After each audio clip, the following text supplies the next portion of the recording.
Hey guys, இன்னைக்கு நம்ம எதை பத்தி பார்க்க போறோம் அப்படின்னு பாத்தீங்கன்னா, கால் அப்ளை பைண்ட்னா என்ன அப்படின்றத பத்தி தான் வந்து பார்க்க போறோம். ஸோ ஃபர்ஸ்ட் கால்னா என்ன அப்படின்னா, அது வந்து ஒரு ஃபங்க்ஷனை வந்து உடனே வந்து எக்ஸிக்யூட் பண்ணும் அப்படின்றது தான். அதுல வந்து நம்ம எத்தனை ஆர்குமெண்ட்ஸ் வேணாலும் பாஸ் பண்ணிக்கலாம். அந்த ஆர்குமெண்ட்ஸ் வந்து இண்டிவிஜுவலா வந்து பாஸ் பண்ணிக்கலாம். ஸோ செகண்ட் வந்து அப்ளை அப்படின்னா என்ன அப்படின்னா, அந்த ஃபங்க்ஷன் வந்து இமீடியட்டா வந்து ரன் ஆயிரும். இதே கால் மெத்தட் மாதிரி தான். பட் இந்த இடத்துல ஒரே ஒரு சேஞ்ச் என்னன்னா, நம்ம அதை இண்டிவிஜுவலா பாஸ் பண்ண முடியாது. நம்ம வந்து ஆர்குமெண்ட்டை வந்து அரேவா வந்து பாஸ் பண்ணிக்கலாம். ஸோ பைண்ட்ன்றது என்ன அப்படின்னா, ஒரு புது ஃபங்க்ஷன் வந்து அது நமக்கு வந்து கொடுக்கும். அந்த ஃபங்க்ஷன்ல வந்து நம்ம வந்து ஆர்குமெண்ட்ஸை வந்து நம்ம பாஸ் பண்ணிக்கலாம். பாஸ் பண்ணாமலும் விடலாம். எல்லாத்துலயுமே வந்து ஆர்குமெண்ட்ஸ் பாஸ் பண்ணலாம். பாஸ் பண்ணாமலும் விடலாம். பட் என்ன ஆகும் அப்படின்னா, இந்த பைண்ட்ன்ற ஃபங்க்ஷன் உடனே வந்து எக்ஸிக்யூட் ஆகாது.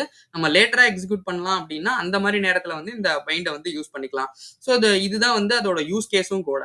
ஸோ இதுல வந்து பார்த்திருந்தோம். எக்ஸிக்யூட் வந்து உடனே வந்து காலும் அப்ளைலயும் நடந்துரும். பட் பைண்ட்ல வந்து லேட்டரா வந்து நடக்கும். ஸோ ஆர்குமெண்ட்ஸ் வந்து ஃபர்ஸ்ட் இதுல பாஸ் பண்ணும்போது கால்ல வந்து உடனே இண்டிவிஜுவலா வந்து பாஸ் பண்ணிக்கலாம். அப்ளைல வந்து அரேவா பாஸ் பண்ணுவோம். இதுல வந்துட்டு பைண்ட்ல வந்துட்டு பார்த்தோம் அப்படின்னா, இதுலயும் வந்துட்டு இண்டிவிஜுவலா தான் பாஸ் பண்ணுவோம். யூஸ் கேஸ் வந்து பார்த்தோம் அப்படின்னா, ரெண்டுமே வந்து உடனே வந்து நடந்துரும். காலும் அப்ளைலயும். பட் அப்ளைல மட்டும் என்ன அப்படின்னா, நம்ம அரேவா வந்து அந்த ஆர்குமெண்ட்ஸ் வந்து பாஸ் பண்ணுவோம். இது வந்து யூஸ் கேஸ் வந்து பைண்டுக்கு என்ன அப்படின்னா, நம்ம வந்து ரீயூசபிள் ஃபங்க்ஷனா வந்து இருக்கும். ஸோ இதை பத்தி எல்லாத்த பத்தியுமே கால்னா என்ன, அப்ளைனா என்ன, பைண்ட்னா என்ன, அதை பத்தி டீடைல்டா வந்து பேசி நம்ம ஒவ்வொரு இதுக்குமே எக்ஸாம்பிள் வச்சு இதை வந்து எங்க யூஸ் பண்ணணும், எப்படி யூஸ் பண்ணணும் அப்படின்றத பத்தி பேசியிருந்தோம். நீங்க அதெல்லாம் பார்க்கல அப்படின்னா மறக்காம வந்து செக் பண்ணி பாருங்க. நான் அதை ரிலேட்டட் வீடியோல கொடுக்குறேன். இந்த வீடியோ உங்களுக்கு பிடிச்சிருந்தா லைக் பண்ணுங்க, ஷேர் பண்ணுங்க, சப்ஸ்கிரைப் பண்ண மறந்துடாதீங்க. தேங்க்யூ ஃபார் வாட்சிங் திஸ் வீடியோ.